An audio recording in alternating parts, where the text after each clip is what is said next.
यही है वो किला। इसी के अंदर रजिया सुल्तान को कैद करके रखा गया था और लगभग 2 से 3 मंजिल ऊपर ये दरवाज़ा बनाया गया है दोस्तों। ये देखिए दोस्तों, यही है वो रास्ता जो रजिया सुल्तान के किले तक किसी समय जाया करता था। दोस्तों आज के समय में इस रास्ते को लॉक लगाकर पूरी तरह से बंद कर दिया गया है।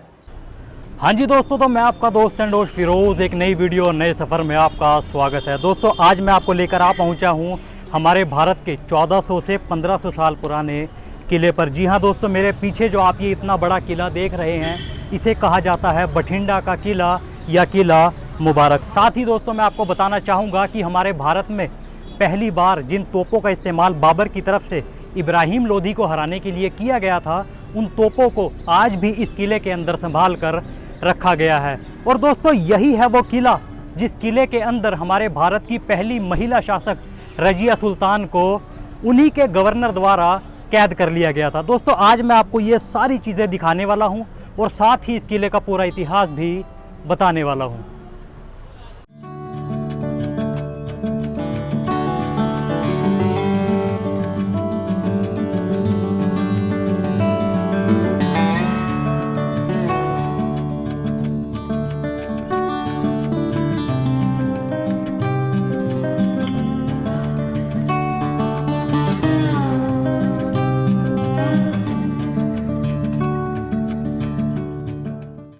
दोस्तों सबसे पहले मैं आपको इस किले का बाहरी लुक दिखाना चाहूँगा। दोस्तों आप देख सकते हैं कि ये बाहर से दोस्तों कितना बड़ा लगता है ये किला दोस्तों। और दोस्तों आप यहाँ पर देखेंगे तो यहाँ पर एक बहुत बड़ा बुर्ज बनाया गया है, ये देखिए।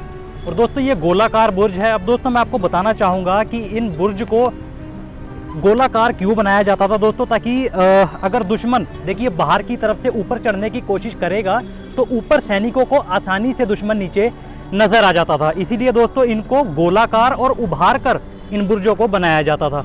दोस्तों आप देख सकते हैं इस तरफ भी एक बुर्ज है और इस तरफ भी एक बुर्ज है। और साथ ही दोस्तों आप इसकी एंट्रेंस देखेंगे, एंट्रेंस देखिए दोस्तों कितनी ज़बरदस्त इसकी एंट्रेंस है, इतना अच्छा डिज़ाइन है। चारों तरफ दोस्तों आप देखेंगे तो यहाँ पर होल्स बनाए गए हैं और ऊपर देखेंगे आप दोस्तों तो कुछ खिड़कियाँ भी बनाई गई हैं। दोस्तों यहाँ पर किसी भी राजा के शासन के समय दोस्तों यहाँ पर सैनिक खड़े हुआ करते थे किले को प्रोटेक्ट करने के लिए।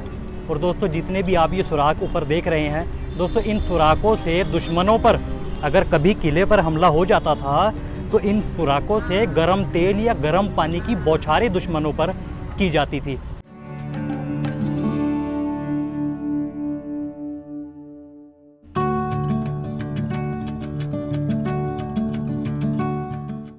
दोस्तों आप ये दरवाजे देखिए, प्राचीन समय के ही यहाँ पर लगे हुए हैं।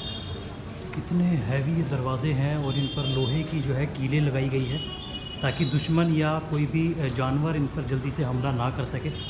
और दोस्तों मुझे नहीं लगता कि कोई एक अकेला इंसान इस दरवाजे को बंद कर सकता है। दोस्तों इस तरफ भी देखेंगे आप और इस तरफ भी देखेंगे तो ये 2 दरवाजे लगाए गए हैं। और दोस्तों इसकी मैं कुंडी आपको दिखाता हूँ, जो इसकी चेन है ये देखिए दोस्तों, ये देखिए कितनी हैवी ये चेन है।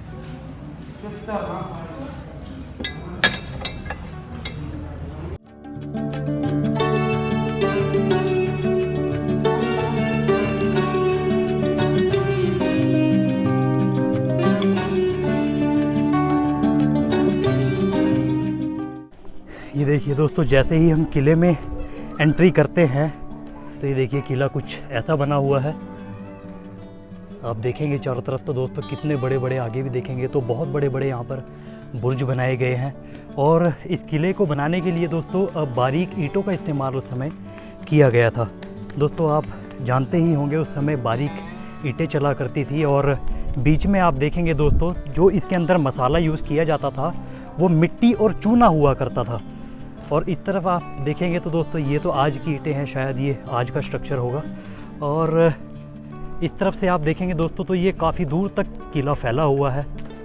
दोस्तों लगभग 14 एकड़ में ये किला बना हुआ है, जो एरिया बहुत ज़्यादा बैठता है। और सामने की तरफ दोस्तों आप देखेंगे तो वहाँ से रास्ता क्लोज़ कर दिया गया है, बंद कर दिया गया है। लेकिन मैं दोस्तों आगे तक आपको ये किला दिखाने वाला हूँ।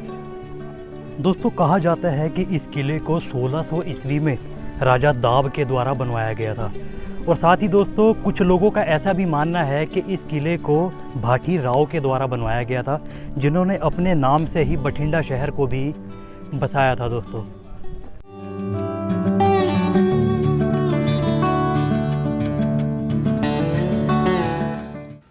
दोस्तों इतिहास के अनुसार बठिंडा शहर हमारे भारत का एक प्राचीन शहर है और दोस्तों इस शहर का जो इतिहास है वो बताया जाता है लगभग 3000 साल पुराना। और दोस्तों ऐसा भी कहा जाता है कि प्राचीन समय में बठिंडा शहर मुल्तान और दिल्ली का सेंटर हुआ करता था। अब दोस्तों दिल्ली पर फतेह हासिल करने के लिए शासकों को सबसे पहले बठिंडा के इस किले को जीतना बहुत ज़रूरी माना जाता था और उसके बाद ही वो दिल्ली की तरफ दोस्तों कूच किया करते थे। यानी दोस्तों सबसे पहले वो बठिंडा के इस किले को जीता करते थे और उसके बाद ही वो दिल्ली की तरफ कूच किया करते थे। दोस्तों वहाँ पर वो जो आप विंडोज़ देख रहे हैं ऊपर, दोस्तों यही है वो जगह जहाँ पर भारत की पहली महिला शासक रजिया सुल्तान को उनके गवर्नर के द्वारा कैद कर लिया गया था। दोस्तों एक बार मैं आपको पीछे से दिखाता हूँ। ये देखिए दोस्तों, उस जगह को अब हमेशा के लिए बंद कर दिया गया है। ये देखिए यही वो जगह है दोस्तों, रजिया सुल्तान को इसी जगह पर कैद किया गया था और आज के समय में दोस्तों इस जगह को पूरी तरह से बंद कर दिया गया है।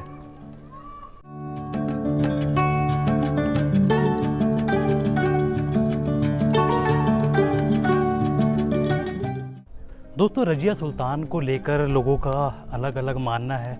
कुछ लोग कहते हैं कि रजिया सुल्तान के जो गवर्नर है, यानी जिन्होंने रजिया सुल्तान को कैद किया था, उन्होंने उनसे शादी कर ली थी। तो कुछ लोगों का ऐसा भी मानना है कि जो रजिया सुल्तान थी वो यहाँ से फ़रार हो गई थी।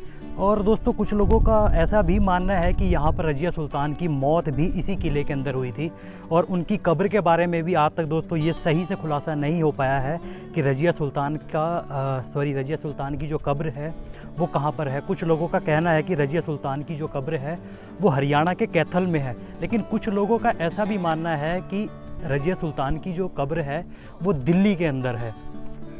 दोस्तों कहा जाता है कि 1705 में सिखों के 10वें गुरु गोबिंद सिंह जी ने इस किले का दौरा किया था और तभी से दोस्तों इस जगह को एक होली प्लेस के रूप में भी जाना जाता है। और दोस्तों आप देख सकते हैं उसी समय से यहाँ पर गुरुद्वारे का निर्माण भी कर दिया गया था। दोस्तों आप देख सकते हैं यहाँ पर लिखा हुआ है ओल्ड गुरुद्वारा। और दोस्तों इस तरफ से आप ये जो रास्ता देख रहे हैं ये ओल्ड गुरुद्वारे की तरफ जाता है, यानी सामने जो आप ये सीढ़ियाँ देख रहे हैं ये गुरुद्वारे की सीढ़ियाँ हैं। और दोस्तों यहाँ पर एक और गुरुद्वारा है, आप देखेंगे तो दोस्तों ये जो है ये न्यू गुरुद्वारा है।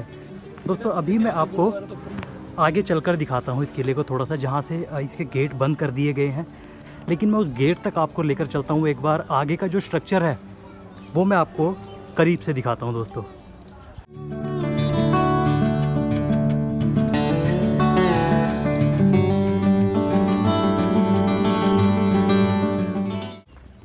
साथ ही दोस्तों ये आप देख सकते हैं यहाँ पर ये जो सामने आप सीढ़ियाँ देख रहे हैं दोस्तों, जहाँ पर रजिया सुल्तान को कैद किया गया था उस किले का जो रास्ता है वो यहीं से जाता था। यानी यही वो सीढ़ियाँ हैं जो रजिया सुल्तान के किले तक आगे जाया करती थी, यानी इस तरफ। और सामने दोस्तों आप देख सकते हैं यहाँ पर गेट पर लॉक लगा दिया गया है। और दोस्तों ये देखिए ये है वो रास्ता जहाँ पर लॉक लगा दिया गया है, यानी दोस्तों आधे से ज़्यादा रास्ते इस किले के बंद कर दिए गए हैं। आप देखेंगे सामने कितनी बड़ी बड़ी दीवारें हैं, वहाँ पर भी कुछ रूम्स बनाए गए हैं दोस्तों, आप देख सकते हैं। ये देखिए जो सभी बंद कर दिए गए हैं। साथ ही दोस्तों एक बात और मैं आपको बताना चाहूँगा कि दोस्तों मैंने किले तो बहुत देखे हैं, लेकिन दोस्तों इतना बड़ा और इतना हैवी स्ट्रक्चर वाला जो किला है वो मैंने अभी तक तो शायद पहली बार देखा है दोस्तों, क्योंकि इस तरह के जो किले हैं वो अक्सर राजस्थान में देखने को मिलते हैं। इतने बड़े बड़े किले राजस्थान में बनाए जाते हैं दोस्तों। 10वीं शताब्दी में इस किले पर सबसे पहले महमूद गजनी, उसके बाद मोहम्मद गौरी, उसके बाद पृथ्वीराज चौहान, उसके बाद मुगल्स और अंतिम में यानी लास्ट में सिखों का शासन इस किले पर रहा है। यानी दोस्तों हर धर्म के शासक ने इस किले पर जो है शासन अपने समय पर किया है दोस्तों। और दोस्तों जैसे कि मैंने आपको बताया कि 1705 में यहाँ सिखों के 10वें गुरु गोबिंद सिंह जी भी यहाँ पर इस किले का दौरा करने आए थे और उसके बाद 17वीं शताब्दी में ही आला सिंह नाम के एक राजा ने इस किले पर कब्जा कर लिया था दोस्तों। और जैसे कि दोस्तों मैंने आपको बताया कि गुरु गोबिंद सिंह जी के आने के बाद यहाँ पर गुरुद्वारे का निर्माण कर दिया गया था। और मैं आपको दिखाना चाहूँगा दोस्तों, अगर आप पीछे देख पा रहे हैं तो आपको एक गुरुद्वारा नज़र आ रहा होगा। पीछे देखिए दोस्तों, वहाँ पर गुरुद्वारा है। अब दोस्तों मैं आपको ये जगह एक बार ऊपर चलकर दिखाता हूँ। इसका दरवाज़ा तो वैसे बंद है, लेकिन मैं सीढ़ियों तक चलकर आपको ये दरवाज़ा दिखाता हूँ दोस्तों।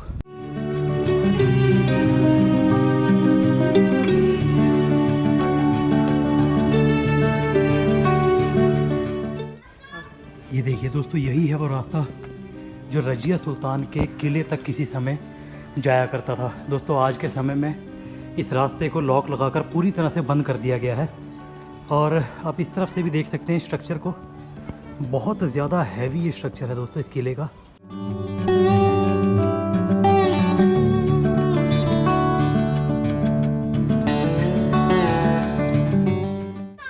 दोस्तों अब मैं आपको दिखाता हूँ वो तोप जो बाबर हमारे देश में पहली बार लेकर आया था बाबर। और बाबर ने इब्राहिम लोदी को दोस्तों इन्हीं तोपों के द्वारा, पानीपत का जो पहला युद्ध था 1526 का, वो इन्हीं तोपों के द्वारा बाबर ने इब्राहिम लोदी को हराया था। दोस्तों वो तोपें मैं अब आपको दिखाता हूँ। सामने दोस्तों आप देखेंगे तो गुरुद्वारे का रास्ता है, लेकिन इस तरफ हम जाएंगे तो यहाँ पर आती है वो कैनन यानी तोप दोस्तों।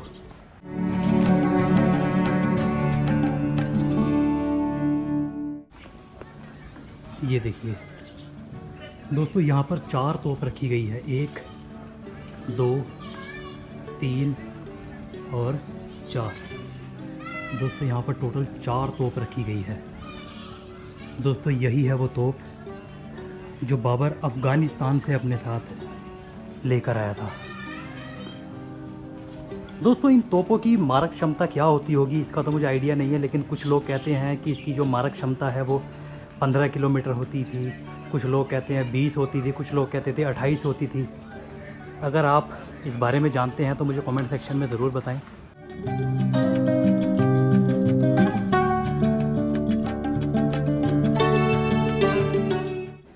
ये देखिए दोस्तों मैं इस किले के थोड़े से करीब आ पहुंचा हूं, लेकिन यहाँ पर आप देखेंगे तो यहाँ पर लॉक लगा हुआ है। और दोस्तों ये जो आप सामने देख रहे हैं यही है वो किला, इसी के अंदर रजिया सुल्तान को कैद करके रखा गया था काफ़ी समय तक दोस्तों। और दोस्तों ऊपर की तरफ आप देखेंगे तो थोड़ा सा ये स्ट्रक्चर यहाँ से टूट भी गया है।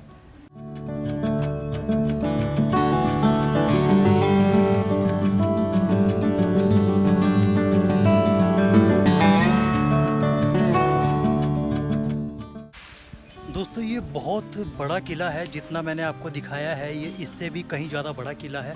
और मेरे पीछे आप वो देख रहे हैं वहाँ पर दोस्तों, ये इसके पीछे भी है, वहाँ पर रास्ता जो है बंद कर दिया गया है। लेकिन ये दोस्तों बहुत बड़ा किला है और इसकी हिस्ट्री भी उतनी ही बड़ी है। अगर हम डिटेल में जाएं तो दोस्तों इसकी हिस्ट्री बहुत बड़ी है। तो दोस्तों यही था आज का ब्लॉग। आज हमने एक्सप्लोर किया बठिंडा किला को और जाना इसके पूरे इतिहास को। तो दोस्तों आपको ये पूरी वीडियो कैसी लगी मुझे कमेंट सेक्शन में बताना बिल्कुल ना भूलें। और उम्मीद करता हूँ दोस्तों आपको ये वीडियो पसंद आई होगी, और अगर पसंद आई हो तो प्लीज़ इस वीडियो को लाइक एंड शेयर करें। और इसी तरह के इंटरेस्टिंग वीडियो देखने के लिए अभी मेरे चैनल नोमैड फिरोज़ को ज़रूर सब्सक्राइब करें। तो दोस्तों मैं मिलता हूँ आपको जल्दी अगले किसी शानदार ब्लॉग में। तब तक के लिए यूँ ही मुस्कुराते रहिए, अपना ख्याल रखिए and thank you so much.